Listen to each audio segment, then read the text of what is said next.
Hi everyone, this is William from the Headphone Experience, and I'm here tonight with my long overdue part 2 of my review of the Kennerton Atlas headphone amp.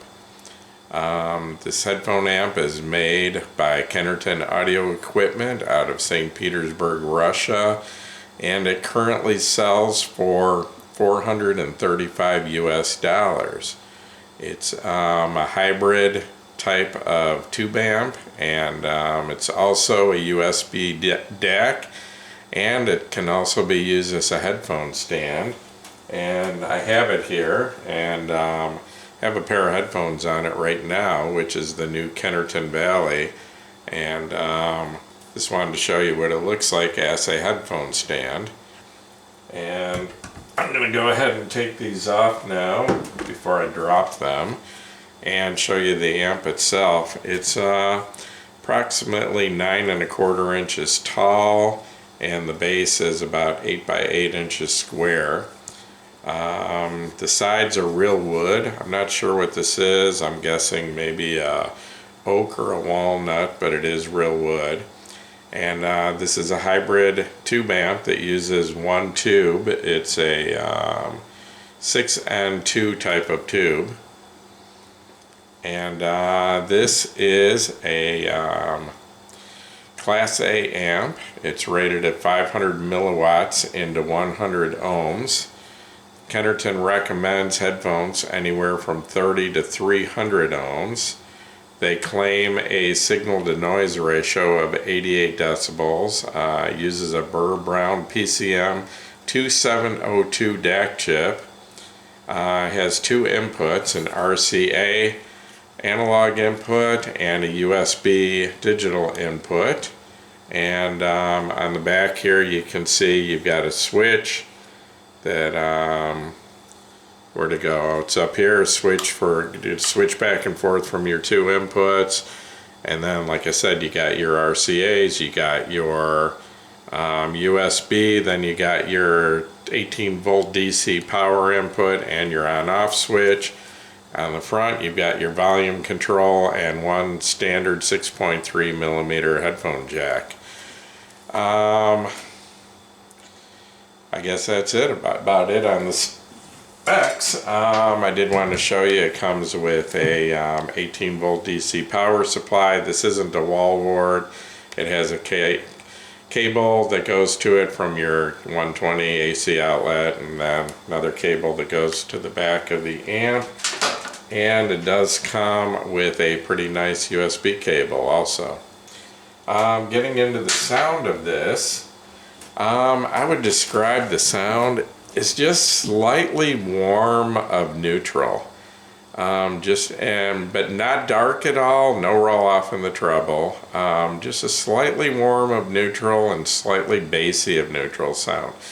Maybe about 1 or 2 decibels on the bassy side of what I would consider dead neutral. And as a comparison, I was comparing it directly to my benchmark HPA2 amp, which is built into the benchmark DAC 1, DAC 2, and DAC 3. And I would consider that a very neutral, very clear, very detailed amp, and that's what I used as my comparison.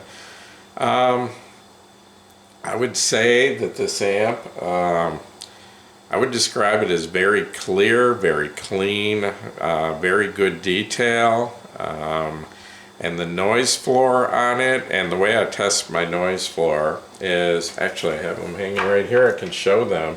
This is my most efficient headphone I own. These things are more efficient than most IEMs. These things are about 112 decibels at 1 milliwatt. And if an amp has any noise in the background, those will detect it.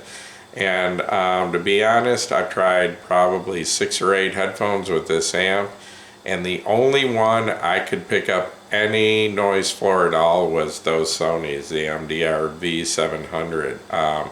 Any other headphone, this amp was dead silent, even with my source off and the volume knob all the way up. I could pick up nothing.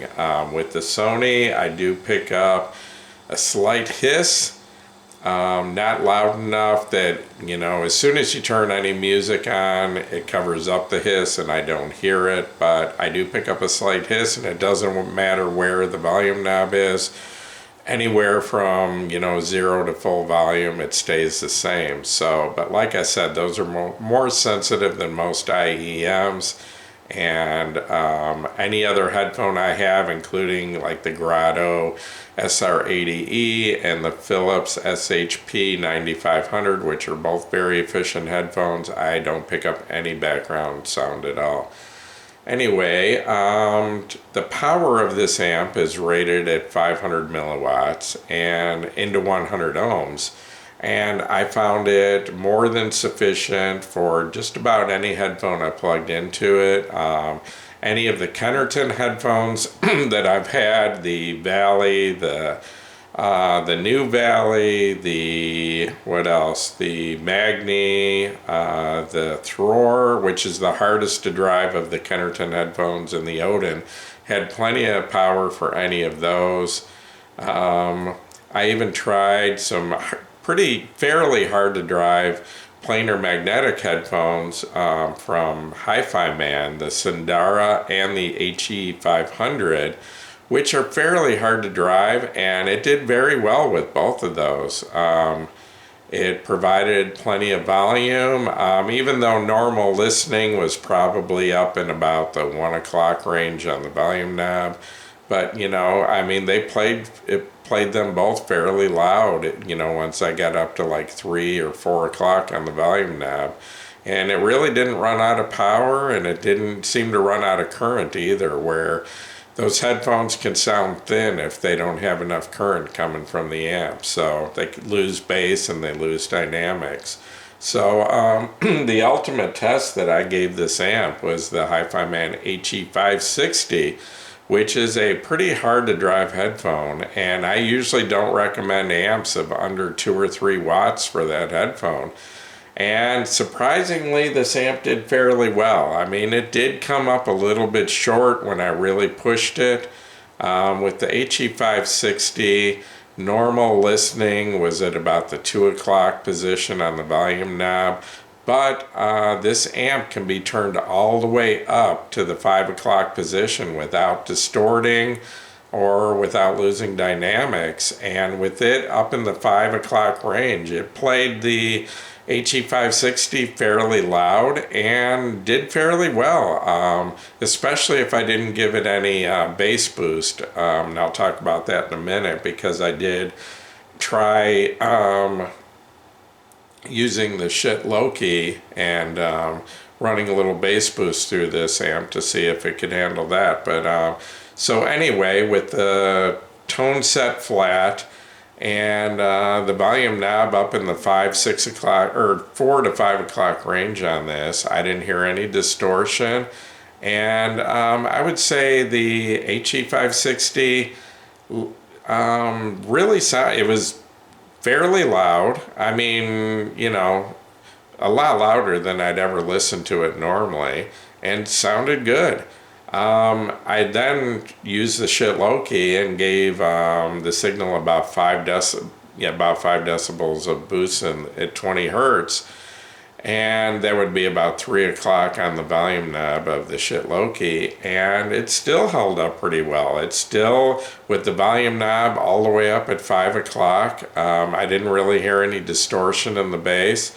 I did compare it directly to the Emotiva A1 Bass X with the jumpers installed, and with the jumpers installed, that amp is putting out, I believe, about 12.5 watts per channel into 32 ohms. So that's just an outrageous amount of power. And comparing this to that directly at a loud volume, yeah, this came up a little bit short, especially with the bass boosted. The bass was a little tighter and a little more solid, with a little more slam going through the Emotiva. But anything from a moderately loud volume and down, I couldn't really hear the difference. So I'm really surprised. This amp held up very well with a power hungry headphone, and even about 5 decibels of boost in the bass. So I was really surprised that an amp rated at 500 milliwatts into 100 ohms could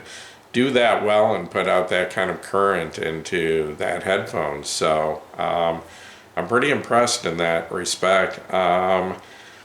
The amp comes with a vintage Russian, in fact I think it's an old Soviet tube in it. And like I said, it's a 6N2 type tube. Kennerton did send me a second tube, which was a new Chinese tube. And I'll show it to you here. It looks to me like, I think it says 6H2NEB, I'm not sure. But anyway, it's a new Chinese tube. And I did try it, and I did compare the two. And it was hard for me to really hear a large difference, because what I had to do is pull one tube out, put the other tube in, give it about 5 minutes to warm up.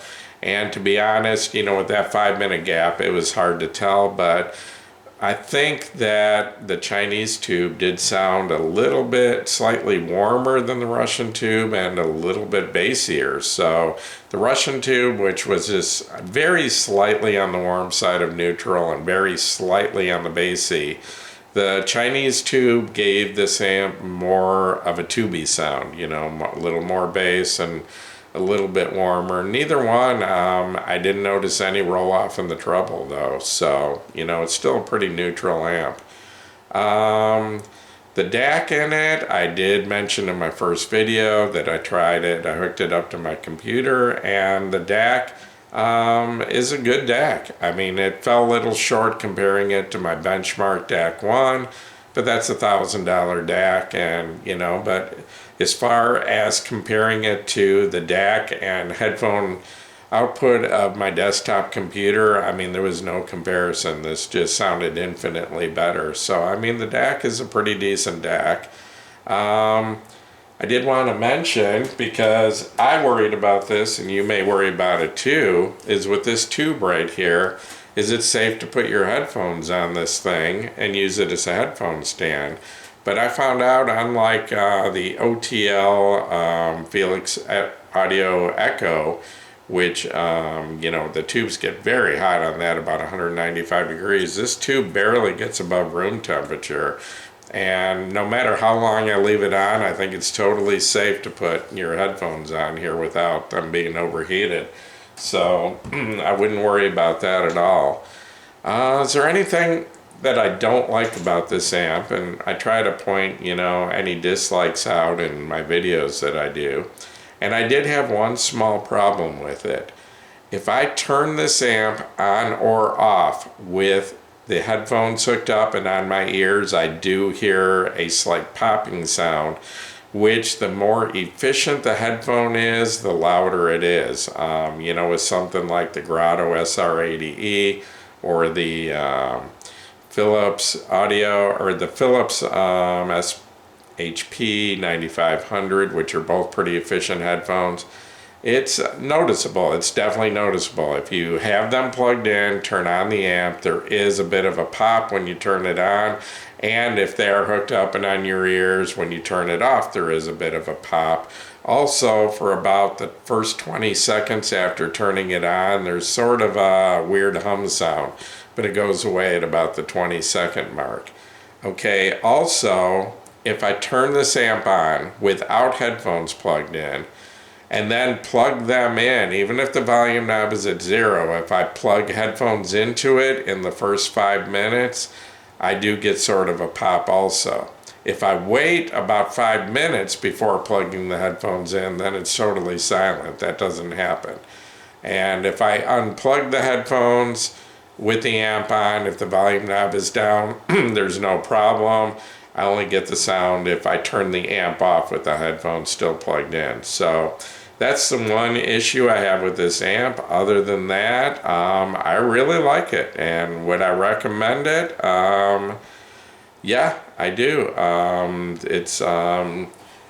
First of all, it's a really nice looking amp. I mean, you know, the bottom is glass, the sides are real wood. I mean, it's just a really nice looking amp in my opinion. Looks good with the set of headphones on it. It's a clean, almost neutral, just slightly warm of neutral sound. It's, you know, compared even to my benchmark, which was my primary amp for about 5 or 6 years, you know, it sounds very clear, very detailed. And like I said, the sound's great. The DAC is good. It's, you know, nothing outstanding, but it's definitely better than what's in your computer. So, yeah, I can recommend this amp. Like I said, my only issue was with very efficient headphones. If you turn it on or off with the headphones plugged in, there is a little bit of a pop sound when you do that. So, but other than that, I really like this amp, and yeah, I can recommend it. So I guess that's about it. I'm going to wrap this up. And once again, this is William from the Headphone Experience. If this video has helped you, please give me a thumbs up. And if, please subscribe to my YouTube channel. I can always use more subscribers.